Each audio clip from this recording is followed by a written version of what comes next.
starting this out, I honestly haven't really prepared a speech or a script or anything like that, which is unusual for me. But as most of you know, I pretty much talk for a living, and when I'm not working too. So thank you all for coming. I know my mom would be super happy to see the support for all people whose lives she's touched in some way. You know, she was a coach, she was a mom, she was a grandmother, she was a mentor, she was a teacher in a way, and really taught me a lot, and I'm sure has, you know, touched your lives in some way too. But it's been a rough year, so I really want to thank you all for bearing with me, because I know a lot of times when somebody passes, we have immediate gatherings. I needed some time to think about some things, and I'm glad you guys can ride that out with me, and I'm glad you're here today. I saw a little bit of sunshine earlier, and I thought she was smiling down on us, so I thought that was pretty cool. I found this card going through her things the other day, because I noticed how cloudy it was, and I wanted to read this to you, because it's a pretty great message, and it was a card that she never sent. And I saw a bunch of things of my mom's that were there that probably should have been sent or whatever. Lots of stuff to go through is what I'm trying to get at. Those of you that know her know what I'm talking about. But this particular card is fantastic, and it's got a great message, and it's one of her favorites. She used to send these cards to me all the time, the Blue Mountain Arts cards, that you can only find at like Cracker Barrel. It's the craziest place. Things might look a little cloudy now, but they'll get better soon. Just remember that it's true. It takes rain to make rainbows, lemons to make lemonade, and sometimes it takes difficulties to make us stronger and better people. The sun will shine again soon, you'll see. That is, that card, when I read that, that just reminded me so much. That is my mom. I mean, that is how she approached life. Most of the memories that I have of her are that. I choose to remember my mom being an inspirational person to me, to take lemons and make lemonade out of it, to try to find the bright side in every single action or whatever you see, in not only around you, but in people as well. And she taught me to respect people, no matter who they are, what they do for a living, what they look like, whatever, across the board. And that's one thing that I always remember about her, that she would open her arms in her house or whatever, her pocketbook, to anybody that she met, whether they were a stranger or a longtime friend. She treated everybody as if they were somebody that she had known her entire life. And I think that's an amazing quality, and one that I would just love if I could be like that. I don't know if I'm that way yet, but she was definitely that way. Free-spirited. I can remember the generosity thing I was just talking about. I was in San Diego when she lived out there, and we were having a party on the beach. She actually threw a party for me, because I had been there for a week and it was time to say goodbye. And so she invited some people that I knew, and we're sitting on the beach, and this person who was clearly like a homeless type of person walks by and starts asking people for a smoke. And I remember some of the people that were at the party were like, "Hey, you know, get out of here." My mom was like, "No, it's cool. Have a seat."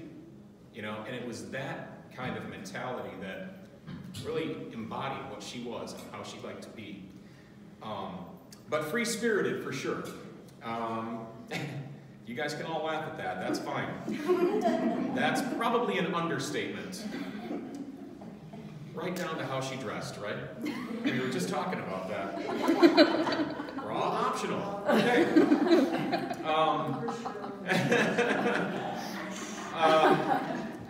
But again, yes, that is her. That was the way she kind of lived, very carefree, free-spirited. She left to move to California on a whim. It was hard for her to move across country, but we made the most out of it. But I never resented her doing that. I looked at it as an inspiration. She was very free-spirited and would follow her dreams, and always encouraged me to do the same.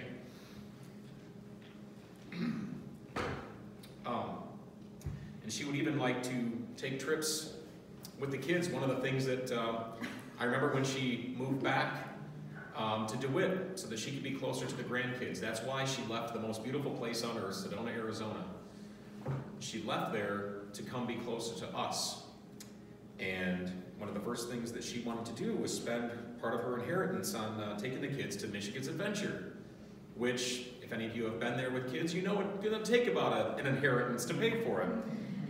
Well, not only did she take them to Michigan's Adventure, she turned that into a Michigan to Indiana adventure and back.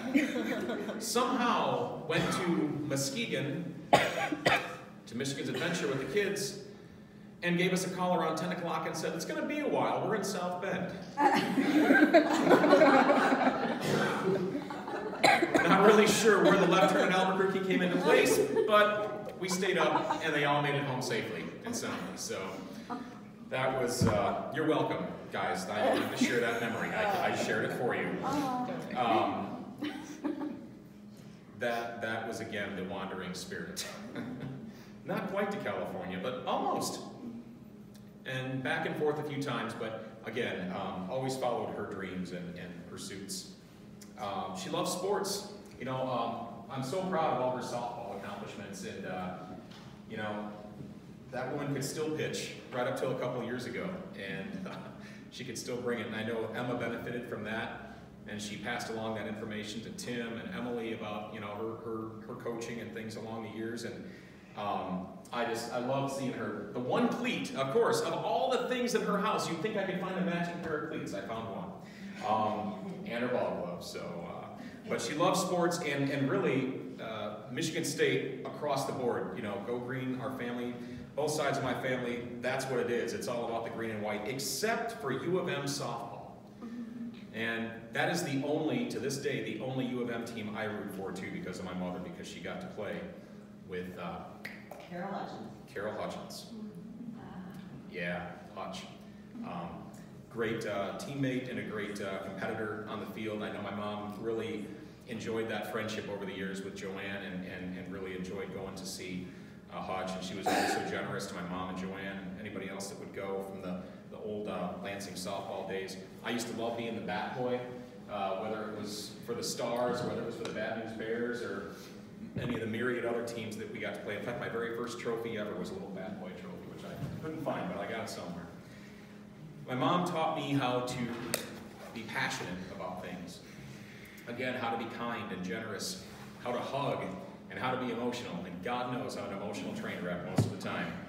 And I get that from her. But I'm not embarrassed about that. This is her favorite book, The Giving Tree. And I saw this and I have like 17 copies of this book.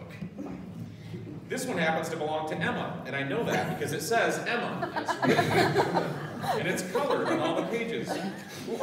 But if you've never read this book, I'm going to try to get to the last page without completely losing it.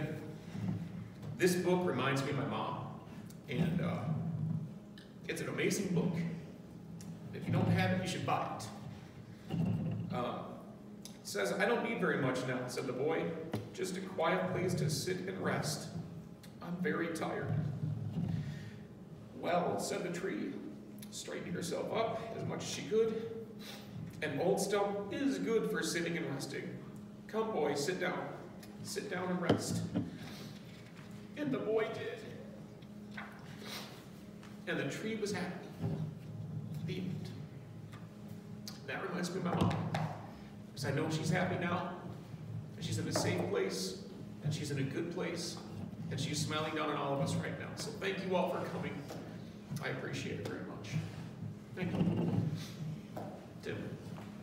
My son would like to play a piece of music that he wrote. And after that, I'll try to collect myself. But it would be wonderful if you guys would like to share some thoughts as well. This is my son, Tim. Unlike my father, I'm not the greatest with words, so I figured I'd let my guitar do the talking.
pretty good. This is my boy. Would anybody like to follow that? Thank you, Tim. Yes, Joanne, please. I'll start. Yes. My name is Joanne Roberts. If anybody knows me from the past, probably you know me as McKim. Berta never seemed to be able to catch up with my married name, but you know, I knew Berta, I got to know her when I was 15 years old, and that was through softball. And